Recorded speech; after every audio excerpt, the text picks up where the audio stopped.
Hi guys, welcome to my YouTube channel.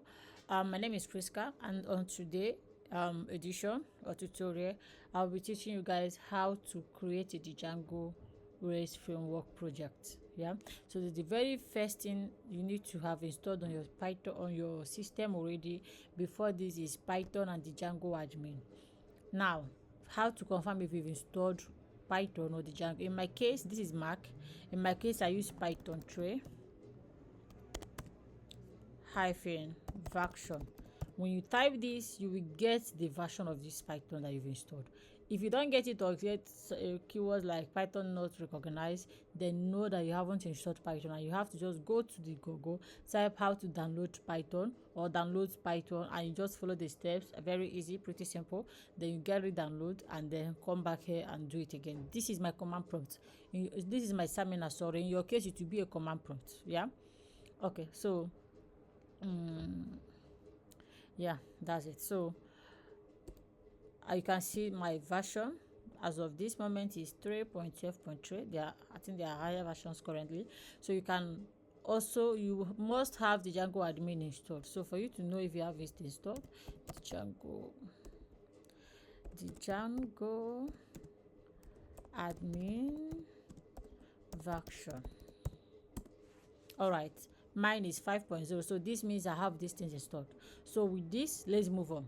So right now there are some procedures I follow whenever I am creating a project. So I am a Django developer, so I get to work with so many Django projects, right? So I love organization, so I love to put all of my Django projects in one folder in my desktop, so that even to tomorrow, next tomorrow, anytime that even when I'm sleeping, I want to open a particular Django project, I first go to my desktop, then go down to that folder, and then in there I can look for any of my projects. So whenever I want to create a Django project, I go into my desktop, into that my folder, and then create my Django projects because I want it to remain there. So now the very first thing I need to do is this: cd into desktop. Right, so the name of my folder is drf project. Cd into drf projects. All right, so we are currently in my directory. So the very first thing you need to do is that I am already here, yeah, and I could just write the Django admin start project. I could just write this, and then the name of my project will be for testing, and it will create in here. But the thing is that the name of my project will be for testing. I know that when you create a Django project, there is that main app that contains your settings, your URL, your whiskey file, your ASCII file. That particular app, do you understand, that contains all of this will now be called for testing, but I want to give it a separate name from my actual Django project. So because of that, I don't just want to run this directly. I will take it out, and then I will make a directory. I will call it whatever I want to call my Django project. So I want to call it for testing. Right, I will cd into for testing that I just created right now, and then I can now run my Django project, which will now be Django admin start project, and then the name I'm about to give now will be the name of that app that contains the setting file, the URL file, the entire configuration file. Remember, I want it to have a different name from the name of my project, which is for testing. So the name will now be, I prefer calling it config.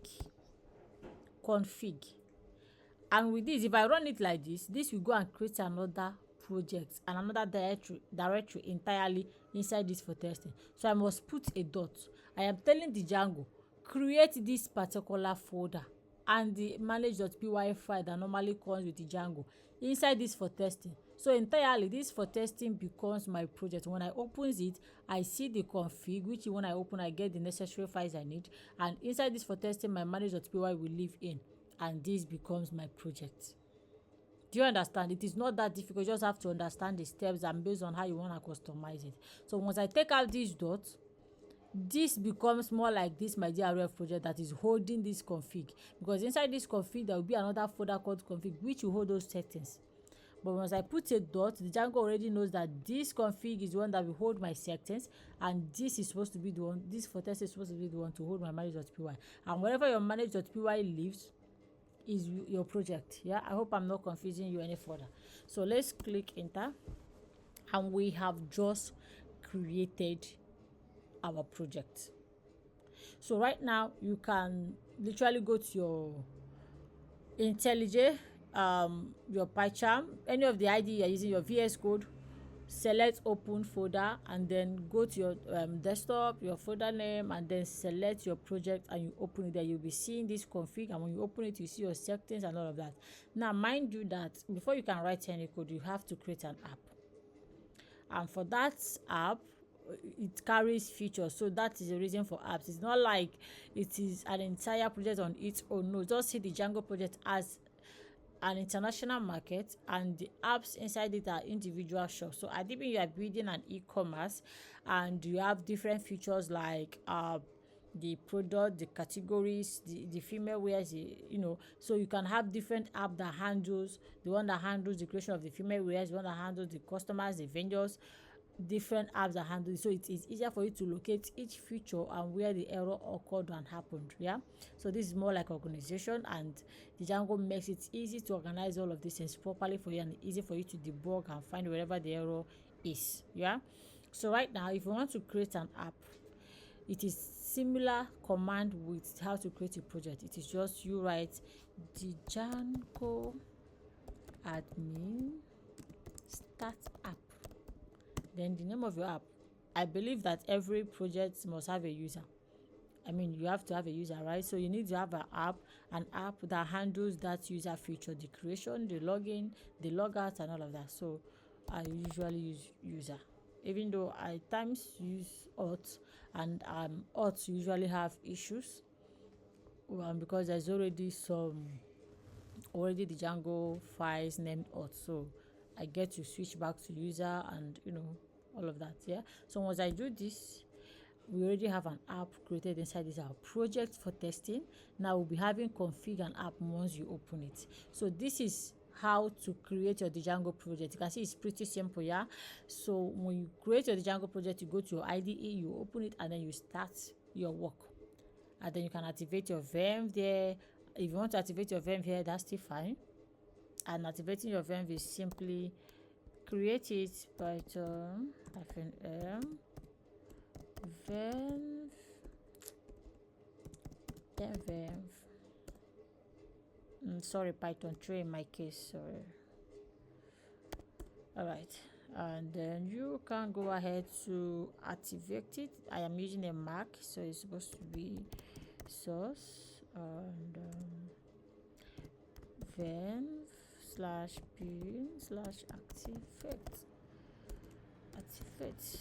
All right, so you can see that I've activated that. Yeah, so it is pretty simple. You can do that right in your IDE when you open your project, or you can do it here. All is the same, but I prefer to do it in my IDE. I just want you to know how to create your verb and activate it, because that is literally the very first thing you do after you are done creating your project. All right, so thank you for today, and we'll be seeing you in our next class.